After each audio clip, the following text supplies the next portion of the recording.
Şimdi geldiğimiz noktada özellikle ikinci aşamaya geçişte İsrail'in ayak sürediğini görüyoruz.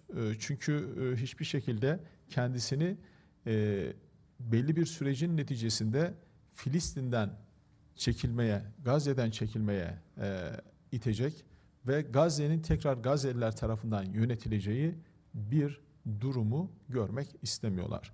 Halbuki barış planı tamamıyla belli şartlar karşılandığında bunun olmasını öngören bir plandı. Şimdi bunun uygulanmasında ortaya çıkan sorunlar ve buna ilişkin alınması gereken tedbirler konusunda dün Amman'da hem geniş katılımlı toplantıda hem de artık bölgesel dörtlü olarak bilinen grubumuzla yaptığımız toplantıda Pakistan, Türkiye, Mısır, Suudi Arabistan toplantısında da bu konuyu çok detaylı bir şekilde ele aldık. Burada atılması gereken Eylül'e kadar bir dizi adım var, diplomatik adım. Onları karara bağladık. İnşallah onları açacağız. Eylül'de de tekrar belki bu konuda geniş kapsamlı bir liderler düzeyinde toplantı olabilir. Geçtiğimiz bir yıl içerisinde barış planının uygulanmasına yönelik atılan adımlar, buradaki ihlaller ve buna yönelik uluslararası toplum ve bu anlaşmaya destek veren aktörler ne yapabilir? Bunun çok detaylı bir şekilde görüşülmesi gerekiyor. Barış planının ikinci aşamasının yol haritası üzerinde mutabık kalındığı Amerika Başkanı Sayın Trump tarafından duyurulmuştu. İsrail'in buna rağmen saldırılarını sürdürmesi, Netanyahu'nun barış istemediğini bir kez daha ortaya koymuştu.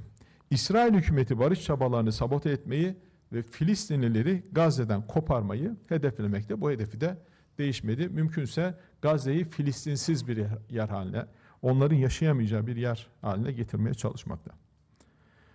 Ancak Netanyahu bu politikasında başarılı olamayacak.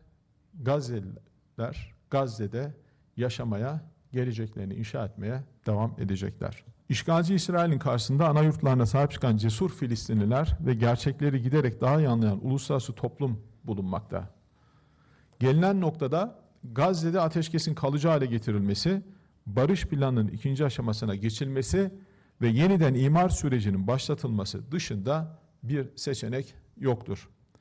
Öte yandan Netanyahu hükümetinin Batı Şeria'da ve Kudüs'te de terör eylemlerini yoğunlaştırdığını görmekteyiz. Dün Amman'da bildiğiniz gibi önemli bir toplantı gerçekleştirdik.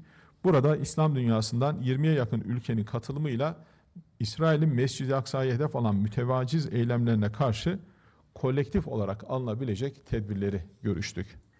Aynı zamanda Kudüs'te Müslümanlara ait kutsal mekanların tarihi statikosunun ihlal edilmesine yönelik güçlü tepkimizi gösterdik ve bu mekanların yasal hamisi konumundaki Ürdün'e desteğimizi vurguladık.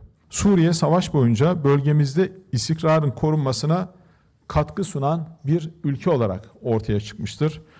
Özellikle bunu not etmek gerekiyor. Dolayısıyla Suriye'nin güvenliğinin ve huzurunun korunması bölge ülkeleri olarak hepimizin ortak sorumluluğudur. Diğer taraftan İsrail'in Suriye'nin egemenliğini ve toprak bütünlüğünü hedef alan saldırıları ülkenin istikrarına yönelik en ciddi tehditlerden biridir. Uluslararası toplum İsrail'in işgalci zihniyeti karşısında tepkisini daha güçlü şekilde ortaya koymalıdır. 1974 tarihli kuvvetlerin ayrıştırılması anlaşmasına riayet edilmesi ve Suriye'nin egemenliğine saygı gösterilmesi için gerekli baskıyı uygulamalıdır. İsrail'in saldırgan ve yayılmacı emellerini tatbik ettiği Lübnan'da binlerce masum katledilmiş, 1 milyonu aşkın sivil yerlerinden, evlerinden olmuştur. Bölgemizin huzuru için Lübnan'daki güvenlik ve istikrar ortamının tesisi kritik önem taşımaktadır. Bu kapsamda Lübnan ve Suriye ilişkilerinin normalleşmesi ve işbirliği alanlarının değerlendirilmesi adına atılan adımları da memnuniyetle karşılıyoruz.